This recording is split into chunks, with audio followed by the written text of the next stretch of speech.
Coming at you from a little bit different angle than you're accustomed to tonight, just because the snake that I'm going to share with you is a little bit bigger than what we've been using for these Meet the Collection videos.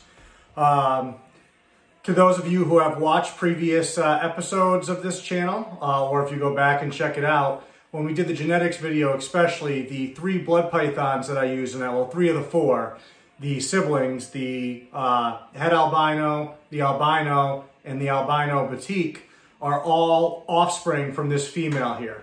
And she is my largest blood python, and hopefully she's going to cooperate nicely for this video.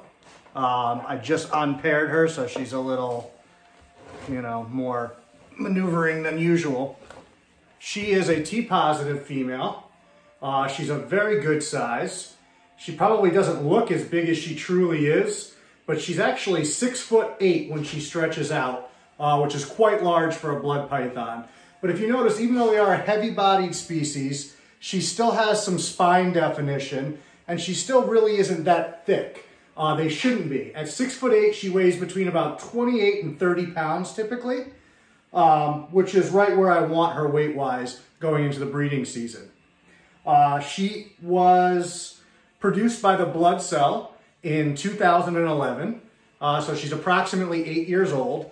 And like I said, she's quite large. She probably just doesn't appear it. She looks as though she's heading into a shed cycle too. She's very dull. Normally she's a very vibrant red. You can see especially on her neck and head, she's a lot lighter than she normally is. But she's typically a very calm snake. She's usually pretty curious about her surroundings. And even though she's only, 28 to 30 pounds, she does get heavy holding her like this after a while, believe it or not. But she's a very, very cool animal. She's one of my favorites. And she's one that I trust a great deal. Obviously, a snake this size can be very dangerous. So I would not let her go up around my neck for any reason. People tend to forget that these animals are constrictors and they are very powerful. And that it only takes a couple of seconds of us in the right spot to actually lose consciousness. So even if you think you're stronger than her, which you're wrong, you still wouldn't be able to react in time if something like that happened. So you do want to not do that with them or have somebody available when you do handle to keep yourself safe. Like I said, she is a very relaxed snake, but that doesn't mean something can't spook her or something can't happen. She's getting very, very heavy. Try to stand up so you can see a little bit more of her here. It's really, really difficult to get her all in the shot, even though I set up the camera as such. And like I said, she probably doesn't look 6'8", but she is. Her offspring have come out really great so far. I've only done the 1 clutch with her, which was her first clutch.